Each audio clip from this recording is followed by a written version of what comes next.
Hi class, welcome to the video Understanding the Midterm Exam.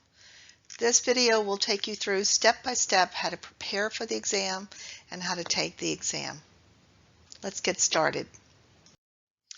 So we'll be discussing four different topics in this video: the location of the exam itself and the materials to prepare for the exam, an overview of what the midterm exam will consist of, what it'll look like, how you should prepare for the exam, and how you should take the exam. First, let's discuss where the exam itself is located as well as the materials to prepare.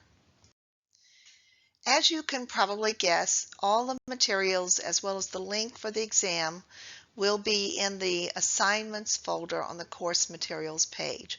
So here you see after you click on the assignments folder, the second folder down is the theory midterm. And if you click in there, you'll see some additional materials. Specifically, you'll see the study guide, you'll see this video, Understanding the Midterm. You'll see something called Case Studies in Educational Psychology, where we're going to pull a case study out of. You'll see the midterm case study questions for the case study. And after November 10th, you'll see the link to submit the exam or to take the exam. Let's talk about a little bit, I'll provide a little bit of an overview of what the exam is going to be like. First of all, it's worth 25% of your grade, and it's meant to cover theory that we've explored up to this point in the course.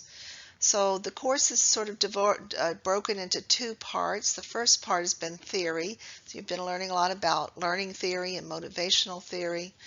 After this midterm, we'll shift more to ways of teaching and strategies that align with the theories. That's the important thing to remember that I keep talking about, that strategies align with theories, and we don't just use strategies that come from nowhere. They come out of these learning theories that we've been discussing. The midterm is available on the course shell on November 10th and due November 16th. It can be accepted up to a week late with a 10% point deduction. It cannot be revised and submitted. It's one of the only one or two couple of assignments in the course that can't be revised and resubmitted. It is open book and open notes. The big rule is you may not work with another person. You may not share questions. You may not communicate with another person while you're taking the exam. It consists of two parts. Part one is online content, and that will be an online section that'll be 2 hours timed, and it has multiple choice questions, true, false, matching, short answer, and essay. It's totally online. You have 2 hours to take it, and it must be taken in one session. If you have a documented accommodation, if you've gone to the Office of Accessibility, please email me well in advance to a reminder and send me the paperwork on that. Part two is a case study that requires you to apply the theory that you've learned to a case study, and that you'll be working on separately from the online portion. Actually, you'll see that you can do the case study first and you'll have to do it first before you do the online portion. We'll get into that in a minute. The format of the online portion is as follows. There are 17 multiple choice questions at 2 points each for 34 points, 3 true-false questions at 6 points, 10 items in one matching question for 10 points, 1 short answer, 1 essay for 5 and 15 points respectively, and your case study analysis, which will be prepared in advance and copied and pasted into your exam window, is worth 30 points or 30% of the final. That's a total of 100 points, and then there's 5 points extra credit, so it's possible to score 105 points. The case study centers around a case called Rich Thorpe, and again the case study is in the assignments folder, in the midterm folder in the assignments section. And you read the entire case study. You do this before you take your online portion. And then there's a file called Be the Psychologist. that asks you to apply motivational theory to respond to the case study. So you're going to read the case study, then you're going to fill that out and have it nearby as you take the online exam so you can copy and paste it when prompted to do so. Again, that part 2, case study is worth 30 points. Let's talk about how you should prepare for the exam. Well, first of all, I've given you guiding topics and questions, vocabulary words in the study guide. So you should read all of that. Reread the summaries at the end of each chapter might help.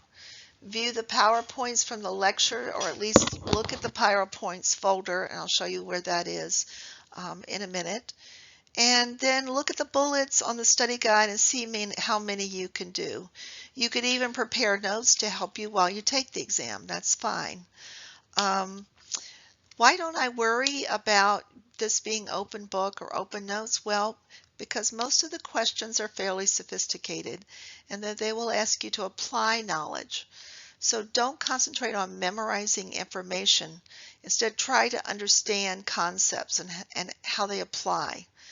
For example, a typical question might ask, discuss 3 classroom management strategies that flow out of the theory of operant conditioning and how you might use them to improve a student behavior in your classroom.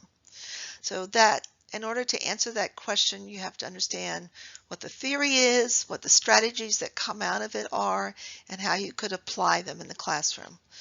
So people ask me, is 2 hours enough time? It's more than enough time with one caveat. That is, you must go in prepared.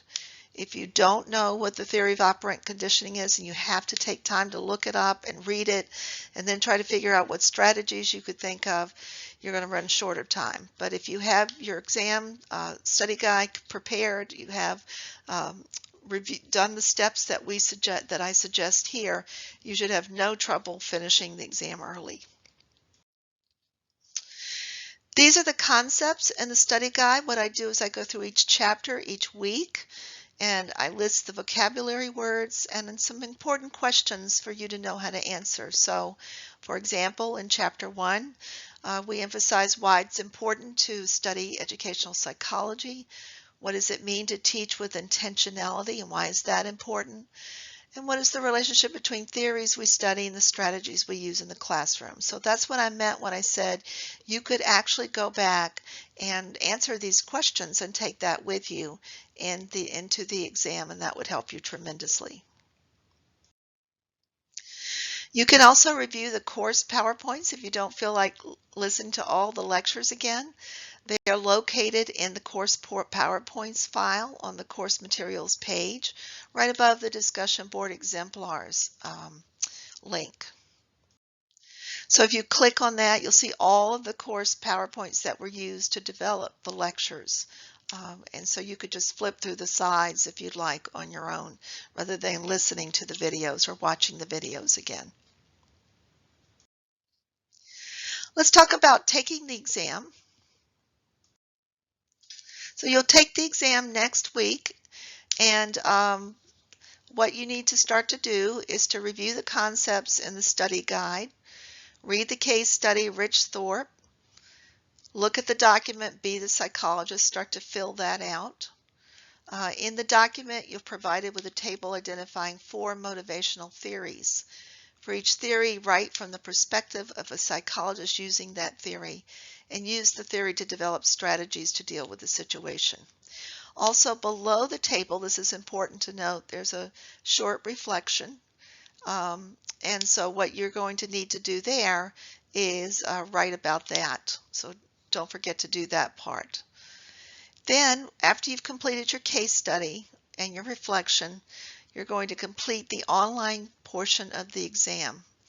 Make sure you have a 2-hour block of time in a quiet area. It's got to be taken in one setting. You can't not save your work and come back to it. At some point, you'll be prompted to copy and paste your case study work, the table and the reflection, into an exam window. Make sure you copy all of your work, both parts. That's why you have to do the case study before you do the online exam. You're going to click Submit, and your exam will be submitted. I'll grade them, and you should be able to view your grade along with some feedback once everyone has completed the exam. So it might be a couple of weeks, but I will email everyone to let them know that all exams have been graded and you should be able to see the feedback.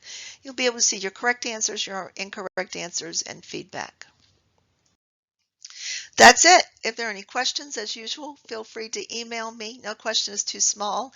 And I do believe that the discussion post for this week requires a question. So start thinking about what your question is, and I'll answer it through the discussion post. Thanks, everybody. Have a great week.